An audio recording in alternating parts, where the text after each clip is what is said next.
तो ये 2024 की तैयारी के हिसाब से हम सब लोग काम कर रहे हैं। आज मैं यहाँ आया हूँ, सोशल मीडिया की बैठक कर रहा हूँ, आप लोगों से मिल रहे हैं जो भी 2024 के तैयारी के इसके अनुसार ही है। 10 की 10 सीटें हम लोकसभा की जीते हरियाणा की जैसे पहले, और मोदी जी को पुनः देश का प्रधानमंत्री बनाए। हरियाणा का कोटा उतना ही रहे जितना पहले है और ज़्यादा मार्जिन से आए, इसी काम में। जैसे मान लो झज्जर में 4 कहेंगे तो उसमें 4 विधानसभाएं भी आती हैं। हर विधानसभा हम जीतते हैं तभी तो लोकसभा जीतेंगे। 4 की 4 विधानसभा हम जीतेंगे तभी मुझे लगता है कि 9 की 9 विधानसभा जीतेंगे, 9 की 9 विधानसभा जीतेंगे तो लोकसभा दोबारा से दीपेंद्र हुड्डा एक्टिव हो रहे हैं। नहीं होना उनका काम है, विपक्ष अपना काम करेगा। हर किसी को अपना लोकतंत्र है, लोकतंत्र के अंदर हर किसी को अपनी बात कहने का अधिकार है। लोगों के बीच में जाकर के सब लोग अपनी बात कहेंगे, ये जनता ने फैसला करना है कि कौन अच्छा है कौन बुरा है। तुलनात्मक लोग अध्ययन करेंगे कि जो रोहतक और झज्जर की चौधर की बात करते थे उन्होंने किया क्या था, उनकी असलियत क्या, उनकी असलियत उनकी पोल पट्टी सबके सामने खुल चुकी है, मुझे कहने की जरूरत है। क्या मान मैं आज सोशल मीडिया की इस लोकसभा की बैठक लेने के लिए आया था। इसमें 2 जिले हैं और एक विधानसभा रेवाड़ी जिले की है, तो ऐसे 9 विधानसभा कार्यकर्ताओं के साथ में बातचीत करने के लिए आया था। सोशल मीडिया की टीम बनाने के लिए जा रहे हैं ताकि जो मोदी सरकार की और मनोहर लाल जी की सरकार की उपलब्धियाँ हैं, जो हमने अच्छे काम किए, वो सब आम जनता तक पहुँचे। वैसे तो जनता खुद बता रही है कि ये जो सरकारें हैं, चाहे केंद्र की चाहे प्रदेश की सरकार है, उन्होंने जो पिछले 9 साल के अंदर काम किए हैं वो 70 साल के अंदर दूसरी सरकारों ने नहीं किए। 9 साल तक उसमें उन 9 सालों के जो काम के हमारा अभी 9 साल मई में अप्रैल में केंद्र के हो जाएंगे और 8.5 के आसपास हरियाणा के हो जाएंगे, तो वो सब चर्चाएं जनता के बीच में है। लेकिन केवल हम उनको ध्यान कराने के लिए सोशल मीडिया के माध्यम से उसको प्रचारित करें, नीचे तक उसको बूथ तक लेकर के जाए, इसी के लिए हमने सोशल मीडिया की रचना की। 2014 से 19 तक क्या क्या किया है, सिस्टम को कैसे सुधारा है, भ्रष्टाचार को कैसे खत्म किया है, ऑनलाइन सिस्टम कैसे किया है, नौकरियों में पारदर्शिता कैसे लेकर गए हैं, ट्रांसफर के अंदर पारदर्शिता कैसे लेकर आए, किसानों के लिए सरकार ने इतना काम कर दिया कि किसी सरकार ने आज तक नहीं किए। यानी कि देश के, अभी मैं आया हूँ अम्बाला से, मैं अम्बाला रहता हूँ, यहाँ मुझे झज्जर आने में 6 घंटे लगते थे। मैं रोहतक पड़ा हूँ, रोहतक आने के लिए मुझे 5 घंटे लगते थे और आज मुझे पता नहीं चला 2 घंटे में मैं झज्जर आ गया हूँ। तो ये जो रोड्स बनी हैं, जो सड़कें बनी हैं, ये जो विकास हुआ है, ये विकास लोगों को ध्यान कराना बार बार, क्योंकि लोगों की मेमोरी जैसे मैंने कहा शॉर्ट होती है, लोग ध्यान नहीं करते, तुलनात्मक विश्लेषण नहीं करते। तो इसलिए वो तुलनात्मक विश्लेषण सोशल मीडिया सबसे अच्छा प्लेटफॉर्म है। और आप लोगों के माध्यम से जब लोगों को हम बार बार याद करते हैं, लोग कहते हैं हाँ बात तो सही कर रहे हैं, ऐसा था। तो इसलिए हम भी अपने कार्यकर्ताओं को बार बार ध्यान कराने के लिए आते हैं। हमारा कार्यकर्ता भी कई बार निष्क्रिय हो जाता है, शिथिल हो जाता है, तो उसको भी बार बार ध्यान कराना, भैया तेरा ये काम है, तेरा ये काम है, इसलिए हम मीटिंग्स करते हैं बार बार। बादली से विधायक है कांग्रेस के, और वो तो कह रहे हैं कि भ्रष्टाचार सबसे ज़्यादा चरम सीमा पर पहुंचा है भाजपा में। मुझे लगता है कि कुलदीप वत्स जी को, मुझे लगता है कि अपनी सरकार के समय के सपने आ रहे हैं, क्योंकि उनकी सरकार के समय भ्रष्टाचार होता था, शायद वही उनको दिखाई दे रहा है। इस सरकार ने, आप केंद्र प्रदेश के लेवल पर मुझे बताइए कि किस मंत्री के ऊपर भ्रष्टाचार का आरोप लगा है या सिद्ध हुआ है, मुझे बताइए। पिछले 9 साल होने को जा रहे हैं, सारे 8 साल केंद्र के किस मंत्री के ऊपर भ्रष्टाचार का आरोप है? आगे आपकी अखबारों की सुर्खियाँ ही बढ़ती थी, रोज नई सुर्खी बढ़ती थी, कभी 2G, कभी 3G, कभी जीजा जी, कभी ये जी, कभी वो जी। सारी जमीन बेच करके खा गए झज्जर, रेवाड़ी और गुड़गांव की, वाड्रा साहब और हुड्डा साहब। हुड्डा साहब अपने आप को चौधरी कहते थे इस क्षेत्र का। मुझे बताओ कि हुड्डा साहब के टाइम में कितना विकास हुआ और मोदी जी के टाइम में और मनोहर लाल जी के टाइम में कितना विकास हुआ? साक्ष्य हैं, मुझे कुछ कहने की जरूरत नहीं, क्या ध्यान कराने की जरूरत है। तो वो तो कहेंगे इसलिए क्योंकि वो ऐसा करते थे। जिसकी रही भावना जैसी प्रभु मुहूर्त दिन देखी वैसी, जिसकी जैसी खुद की भावना होती है दूसरों को वैसा दे। 8 और 9 साल में कोई एक भी कार्य झज्जर में नहीं हुआ। झज्जर के नेता मेरे आसपास बैठे हैं, लेकिन मुझे डिटेल तो पता नहीं यहाँ की क्या क्या बने हैं। ये जो विपक्ष वाले लोग हैं ना, उनका काम है सरकार की आलोचना करना, लेकिन पॉजिटिव आलोचना का हमेशा स्वागत है। केवल आलोचना के लिए आलोचना करना, केवल विरोध के लिए विरोध करना कि कुछ कहना है, सरकार का विरोध करना है, सरकार को गाली देनी है, उसके लिए कुछ भी ढूंढ लो।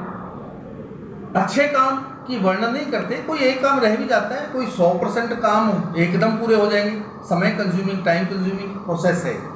काम हो रहे हैं, होते जा रहे हैं। और इस जिले में भी मुझे नहीं लगता कि हजारों करोड़ रुपए से कम की योजनाएं बनी होंगी। ये रेस्ट हाउस आप देख रहे हो कब बनाए? हुड्डा साहब यहाँ के मुख्यमंत्री थे, तो ये ऐसा रेस्ट हाउस था क्या? ऐसे ही यहाँ के शहर की सड़कें देखो आप, शहर की सफाई देखो आप, शहर के पार्क देखो, और क्या होता है, विकास किसे कहते हैं? ये चुनावी यहाँ के झज्जर के नौजवान आज बिना 10 रुपए दिए भी बिना किसी सिफारिश के नौकरी लग रही है, ये तो विकास है। 7 SCS लगे हैं इस जिला के, बताओ उनसे, आप उनकी इंटरव्यू लो ना SCS की। उससे पहले क्या होता था, इस SCS का बाप क्या है, IAS ऑफिसर है, इस IAS का क्या है, मिनिस्टर है, इसका MLA है, इसका रिश्तेदार फलाना, इसका, इसलिए SCS बन जाता है। आज झुग्गी झोपड़ी में रहने वाले रिक्शा चलाने वालों के बच्चे SCS बन रहे हैं, ये भारतीय जनता पार्टी हाल ही में ऐसे कुछ लोगों को शायद अभी भी लगता है कि ये सरकार उनको बख्श देगी, लेकिन सरकार किसी को बख्शने वाली नहीं है। आपने देखे होंगे देश के अंदर रोजाना कोई ना कोई पकड़ा जा रहा है, अभी भी घोटाले कांग्रेस के टाइम पे निकल रहे हैं रोजाना। ED के छापे देखो कहाँ कहाँ पड़ रहे हैं, तो चाहे वो विपक्ष की जहाँ भी सरकार है, सब नेता फंस रहे हैं। आपने आंध्र की जो मुख्यमंत्री हैं उनकी बेटी को देखा है ना, कविता को, उनके ऊपर दिल्ली के शराब घोटाले में संलिप्तता है उनकी। क्या क्या कहना चाहते हो आप कर्मचारियों को डरा करके, यानी कि क्या कि तुम डरा कर ही राज चलाते हो?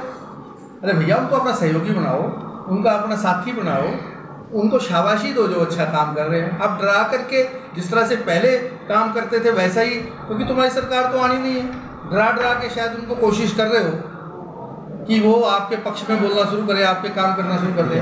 तो दूर दूर तक कहीं 100 बिगे कहते हैं हमारे यहाँ, उसमें दाना नहीं है अभी विपक्ष के लिए। संजय जी, सरपंचों पर लाठियाँ भांजी गई ये बीजेपी सरकार में।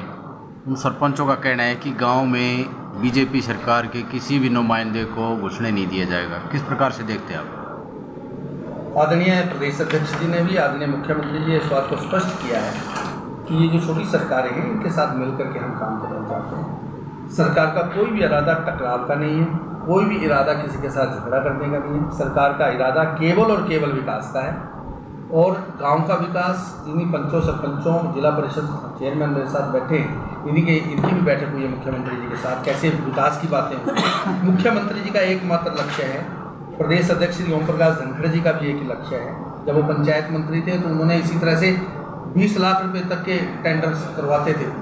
तो सरकार किसी को ना तो ये मानती है कि वो बेईमान है, ना किसी को मानती है कि वो विकास में रुचि नहीं रखता, केवल मात्र कम्युनिकेशन गैप है। कुछ लोग उनको शायद गलत तरीके से फीड करने की कोशिश करें। मैं नहीं कह रहा सरपंच समझदार नहीं है, सब सरपंच समझदार है और बहुत सी चीज़ों को वो समझ भी गए हैं। सरकार की बातचीत चल रही है, लाठी बरसाना अच्छी बात नहीं है, लेकिन कई बार कानून व्यवस्था को काबू में करने के लिए, डराने के लिए कुछ लाठी चलाई जाती है। कोई गंभीर किसी को चोट या मारने का इरादा नहीं, मेडिकलों में भी एडमिट हुए हैं बहुत सारे। वो तो सिर्फ ये है कि क्योंकि चंडीगढ़ एक प्रदेश की राजधानी है, वहाँ के प्रशासन को उस चीज़ों को देखना होता है, उस नाते रोकने के लिए जो कार्रवाई की है केवल वो की है, कोई अभी कोई दिखती नहीं। मुझे तो ये दिखता है कि जहाँ हम आज से 8.5 साल पहले खड़े थे, उससे बहुत लंबी छलांग हमने लगा ली है। ये जरूर है कि हमें चोटी पे जाना है, एवरेस्ट चढ़ना है।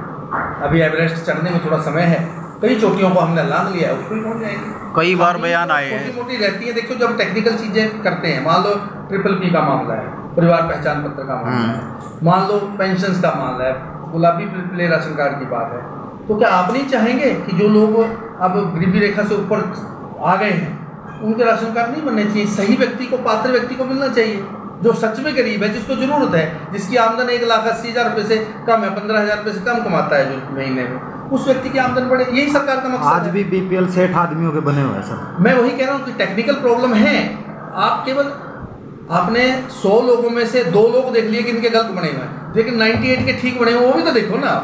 अभी कमियाँ हैं, खामियाँ हैं। मैं 100% ठीक होने की ना गारंटी ले रहा हूँ ना कह रहा हूँ, लेकिन उन खामियों को जब भी ध्यान में लाया जाता है उसको तुरंत सुधारा जाता है। टेक्निकल सिस्टम में कुछ ना कुछ कमी और खामी रह जाती है, उसको हम मानते हैं, लेकिन हमने बहुत अच्छा किया है। मनोहर लाल जी की नीयत साफ है, उन्होंने हरियाणा के 3.25 करोड़ लोगों को अपना परिवार माना है, और पूरे परिवार के वो पक्ष विपक्ष, जाति पाति, अगड़ा पिछड़ा, ये मेरी विधानसभा, ये उसकी विधानसभा नहीं देखते, सबका साथ, सबका विकास। पिछली ग्रीवेंस में 1 करोड़ का घोटाले का मामला उठा भैया, घोटाले के आरोप लगाते हैं। हमने जो लोगों को सरेआम उनके कागज दिखाए हैं कांग्रेस के टाइम के जो घोटाले हुए हैं, आप लाए ना कोई कागज, केवल आरोप लगाने के लिए आरोप नहीं। हाँ, कोई ऐसा कोई जेन्युइन मामला है सामने लेके, जो कर्मचारी होगा, जो अधिकारी होगा, उसको बख्शा नहीं जाएगा, ना पहले बख्शा है ना आगे बख्शा जाएगा। आय से अधिक संपत्ति है, कैसे इतने बड़े बड़े बन गए ये? मुझे बताओ कि हुड्डा साहब 2014 से पहले या जब वो सांसद बने थे, उनकी संपत्ति कितनी थी, आज संपत्ति कितनी है? मतलब सरेआम दिखता है कि इतने बड़े बड़े ये फार्म हाउस इनके कैसे बन गए, इतने बड़े बड़े इनके जो आशियाना इनके बन गए, वो कैसे बन गए, वो दिख रहे हैं ना। तो वही ईडी है, वो सबको निकाल रहा है। जो सच होगा, किसी के साथ नाजायज नहीं किया जाएगा, लेकिन किसी नाजायज करने वाले को बख्शा भी नहीं जाएगा। ये सरकार सबके साथ एक सम्मान, हरियाणा एक, हरियाणा भी एक के नारे के साथ है। सब हम एक हैं, एक जैसा सबको समझते हैं, उस हिसाब से काम।